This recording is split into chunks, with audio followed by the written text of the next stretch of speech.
Hi, I'm Wendelin Gray, and today I'm going to read some selections for you from my Volume 2 of the Lucky Cat series, The Lucky Cat and the Snow Maiden's Vengeance.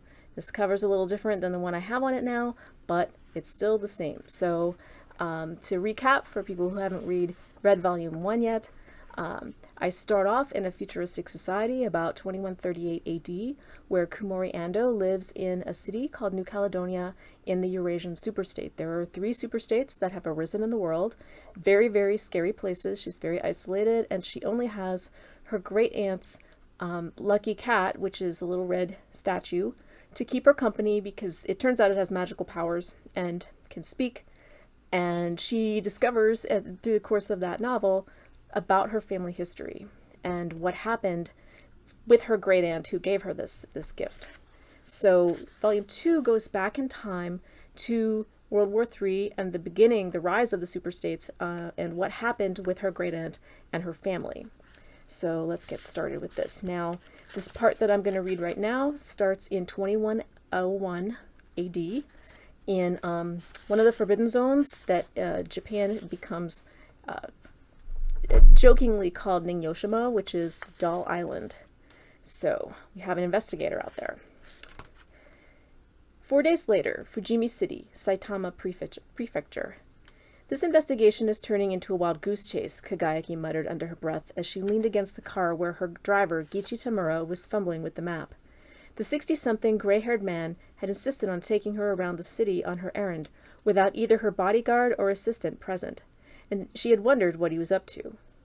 Although they were parked in Nambata Castle Park's lot in the middle of a weekday, the streets were deserted, and most buildings in Fujimi were closed and quiet. It's like a ghost town, Kagayaki thought, tapping on the driver's side window. Gichi looked up at her, startled, and rolled down the window. Is there something more you wanted from me, Kobayashi-san? Kagayaki sighed and stood up. Taking a few steps away from the car and glancing around at the deserted park grounds, she looked back at the old man. We've been driving around this town for days and haven't found anything useful to report back to General Shulga, she said angrily. We haven't come any closer to finding the workers' camp or any of the archived documents sending the citizens of Ningyoshima there. You know I'm not here to do any sightseeing, yet you bring me to a place like this. She leaned down into the window, resting her forearms on the car door. Is there anywhere in this place that we can actually talk to people? I think I've only seen 3 people since I've arrived at the apartment the soldiers at the base prepared for us here in town. Gichi looked at her a moment and shrugged. The only place still inhabited by the locals is near the shore of the Shingashi River, where a string of temples are located. The leaders of the town who stayed behind after the island was closed to all outsiders have taken over the local post office nearby as their headquarters. All of this time, and you knew we were looking in the wrong place, she growled, standing again and pulling at the hem of her striped blouse. I didn't know, Kobayashi-san, Gichi said quickly, opening the car door and stepping out. I'm not from here. My family is from Hokkaido, but I do know how many towns have survived these past 10 years since the war has ended and the reorganization has taken place. It took me 3 days to ask around and drive through the various districts of town to see where the activity was. Did you talk to anyone at these temples or at the post office? I have work to do here, and time is short. There were no resettlement camps here that I know of, but you can talk with the mayor at the post office in Kaminanbata to find out for sure. There's also a police station a few blocks away if they happen to be out. Get in, and I'll drive you there. Kagayaki looked at the car a moment, sighing, then walked around to the other side. Gichi also got back in the driver's seat as she settled into the passenger's side, slamming the car door. They rode in silence until the car turned a corner and drove down the main thoroughfare. We'll approach the area from the back. The temples are on the far side near the shore of the river. What were you doing over the past few days when you dropped me off at these other locales where I thought the resettlement camps were likely to be? Were you just driving around taking in the scenery? How did you find more gas for the car to replace what you wasted? Kiichi smiled but didn't answer, infuriating Kagayaki even more, though she merely looked out the window at the abandoned buildings they passed without another word. By the time he reached the post office's parking lot, she had calmed down enough to carry on a conversation with the locals. They got out and went to a small, squat building with a handwritten sign in the window. The words Kaminanbata Town Hall were scrawled across the white glossy poster board in both the old Japanese script and the Russian script of the Eurasian superstate. The scent of jasmine incense wafted toward them on the light afternoon breeze, moving downwind from the temples near the river, and Kagayaki paused a moment to savor the pleasant sensations, relaxing a little after her tiff with Gichi. The door to the post office opened easily, setting off a jingling bell. Kagayaki was relieved to see a few people standing on the other side of the counter, talking. They stopped mid-sentence, astonished by the appearance of two visitors. "May I help you?" the old woman at the counter said, turning to look at them more closely. She was short and slender, wearing checked clamdiggers and a plain short-sleeved blouse in pastel green and yellow. Her shoulder-length black hair was streaked with silver strands, and otherwise was neatly styled in a bangless bob. The man with whom she had been talking quickly receded into the back room of the post office, and Kagayaki didn't get a good look at him to guess his age or even get a sense of his position in town. She guessed this old woman was some sort of town administrator. "Perhaps," Kagayaki said haltingly, coming up to the counter and resting her right hand on the smooth wooden surface. Glancing over her shoulder, she could see Gichi just outside the door on the landing, smoking a contraband cigarette. Stuffing down her irritation once again, she forced herself to smile at the woman. "I'm trying to find old documents from before the reorganization, and some sites of historical significance connected to them." The old woman's eyes narrowed a moment before her brow cleared, as if remembering something. "Before the reorganization? Not many people around here like to talk about that, you know. Now what sort of documents would you mean? Is this an official visit? You're not from around here, are you? Not with that accent, I'd guess." Kagayaki had been briefed by the officials at the Aruma base how she should answer such questions as she went about her investigation, but even so, she suddenly felt reluctant to go into her cover story with this woman for some reason. As she tried to calm down, the shelves on the wall behind the woman caught her eye, particularly a beautiful but strange-looking Japanese ball-joint doll dressed in black lace over a white kimono, poised delicately with a white paper fan decorated with black calligraphy, as if she were about to dance. A tremor of fear shot through Kagayaki's body, though she didn't understand her reaction. The old woman's eyes followed her gaze to the doll. "Ah, so you're an art lover, are you, miss? Would you like to take a closer look?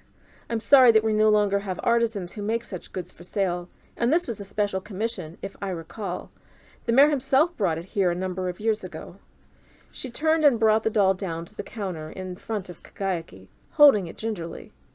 "It's beautiful," Kagayaki said breathlessly, her task nearly forgotten as she ran her fingertips lightly over the intricate lace of the doll's dress.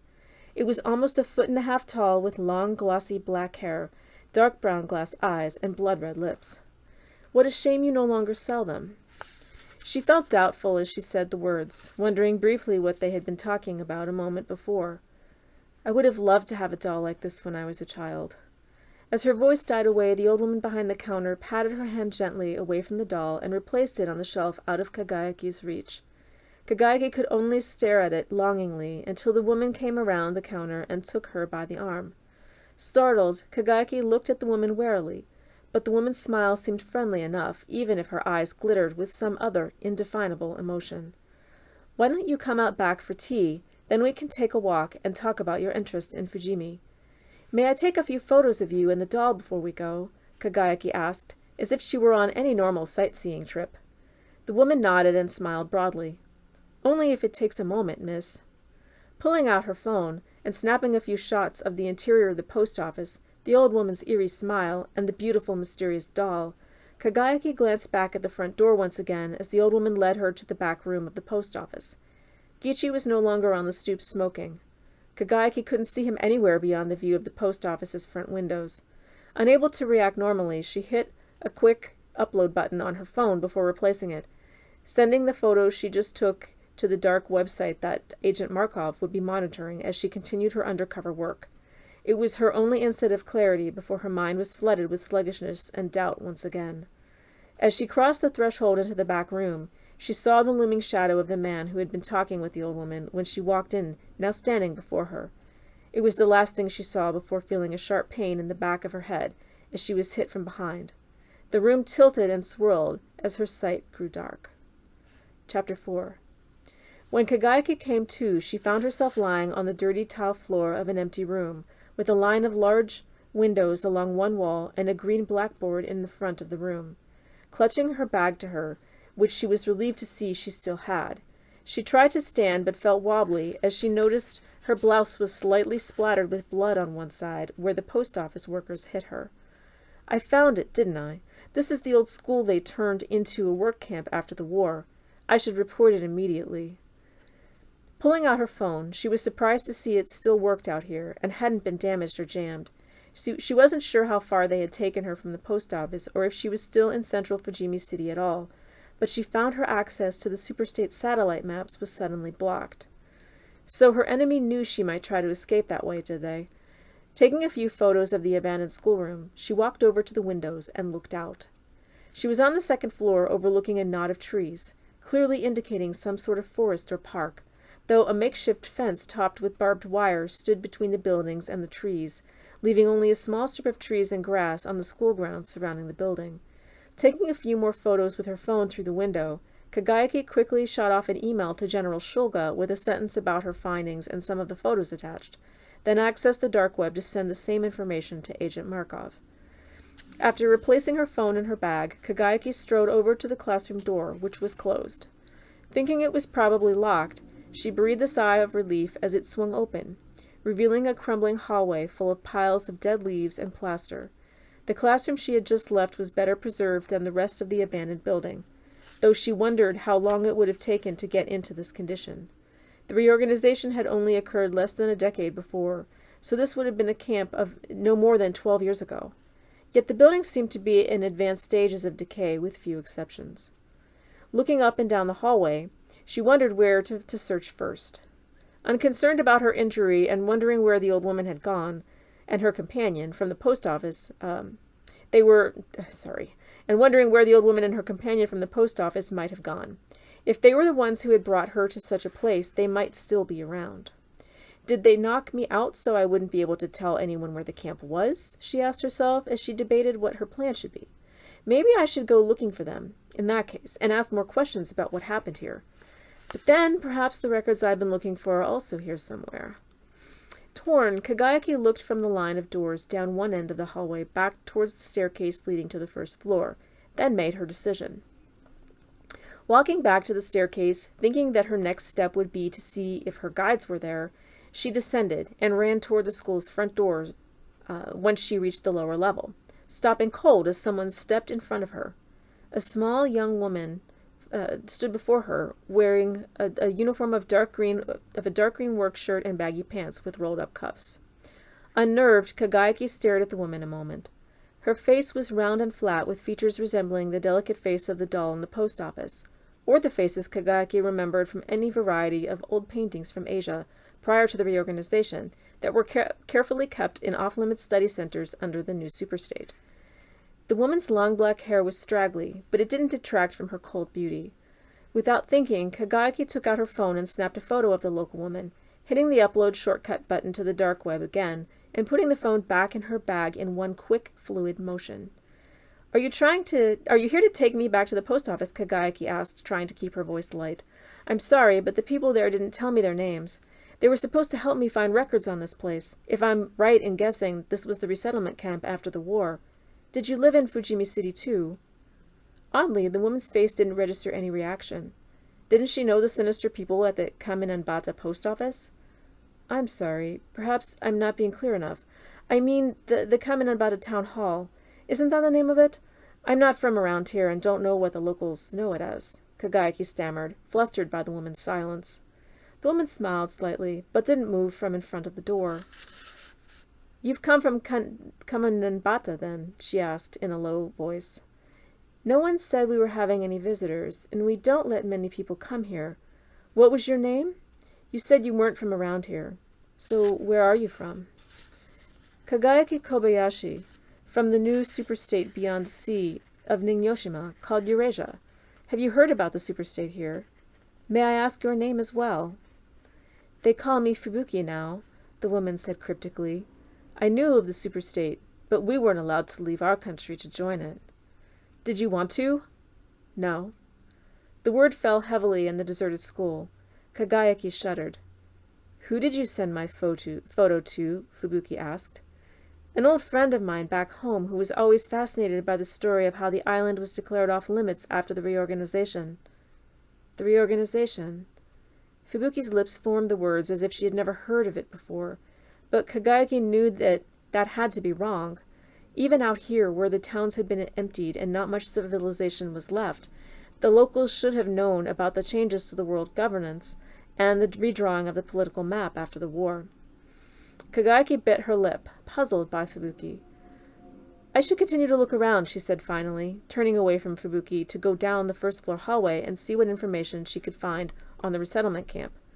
Taking a few steps and reaching the first doorway, which looked into an old office full of outdated electronic equipment and a few filing cabinets, she paused and looked back at Fubuki. The woman was gone. Kagayaki was startled to see she was now alone in the hallway. On the floor near where Fubuki had stood only moments before was a bloody footprint. Chapter 5. 3 hours later at sunset, an encrypted email sent via the unmonitored dark web. Agent Markov, I may have found one of the facilities we had only heard about in rumors. Those were the photos I sent you earlier when I didn't have time to explain what was going on. It was sheer luck that I came across this place, since my driver was uncooperative when I first arrived, and I met up with a couple of locals who knocked me out to bring me here.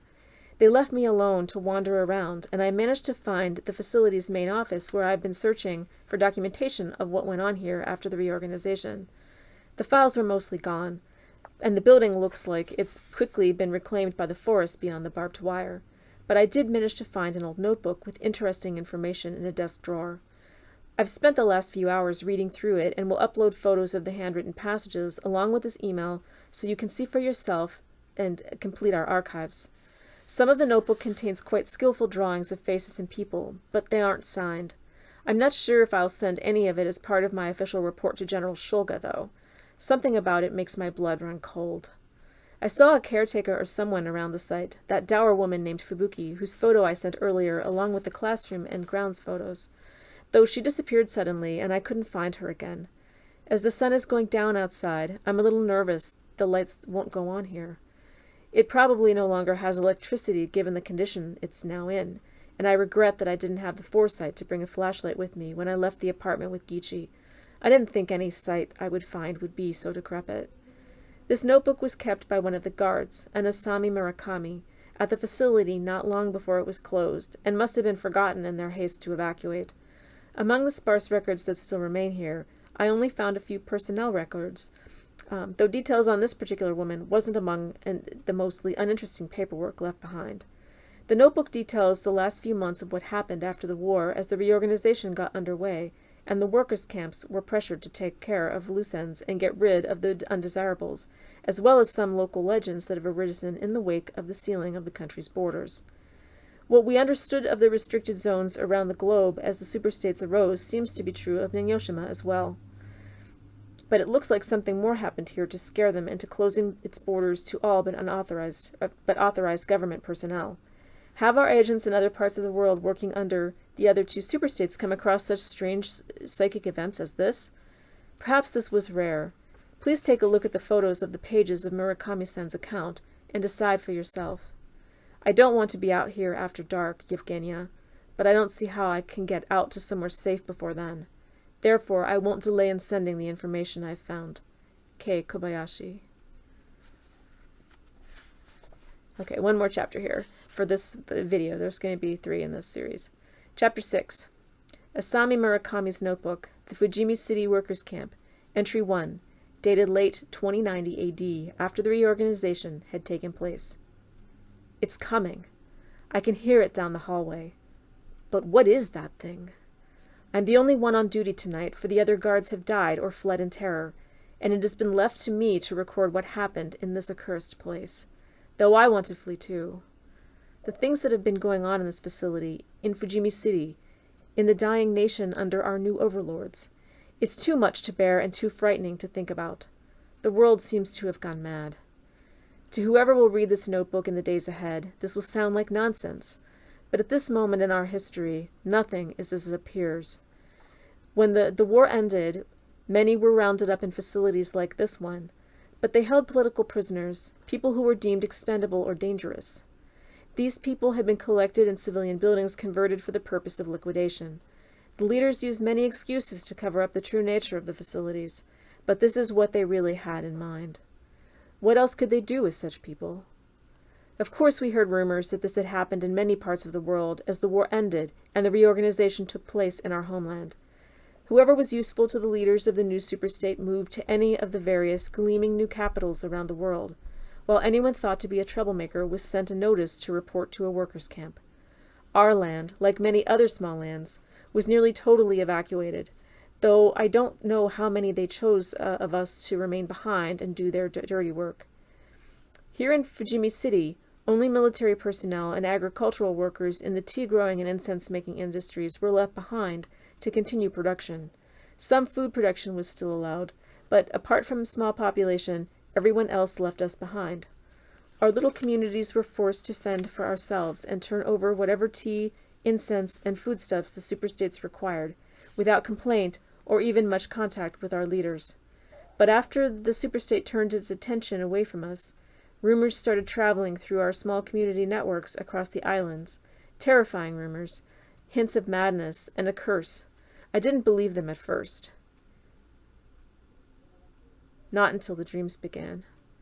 I can barely walk down the halls of this place without jumping at every sound. The other guards who survived the execution and attack found it to be too much and fled. However, I feel I must stay and face the demons the superstate leaders have unleashed upon our land. There are no more inmates here. It's better not to ask what happened to them, for I am too ashamed to tell their tale just yet. We should never have agreed to help them destroy our own people. All I can say is they are gone, dead, with no survivors. Every day after sunup, I go to the temples near here and beg for forgiveness, but that hasn't quieted the nightmares or made the days less dreary. What I guard now are their ephemeral memories. What are these things that have been happening across the land, you may ask? It's difficult to explain what has scared everyone so much. Perhaps the best way to describe them is to call them hallucinations. Stories have made their way across Ninyoshima about animal guardian statues at shrines and other buildings coming alive, and hunting stragglers out at night, with even the small ceramic kitsune and maneki-neko statues found in certain locations around the islands joining in the pursuit.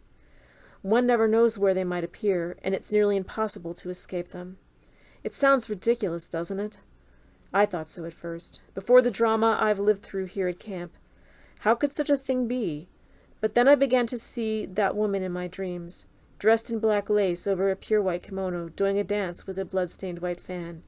She's unreal, yet she is also a woman I once knew. We were friends, if one can call any prisoner in your charge a friend. I saw her die. It wasn't me who killed her, but I know she's dead like the others. Is there nothing I can do to make amends now, before the beast comes for me? Still, I'd rather see them than face her now, even in my dreams.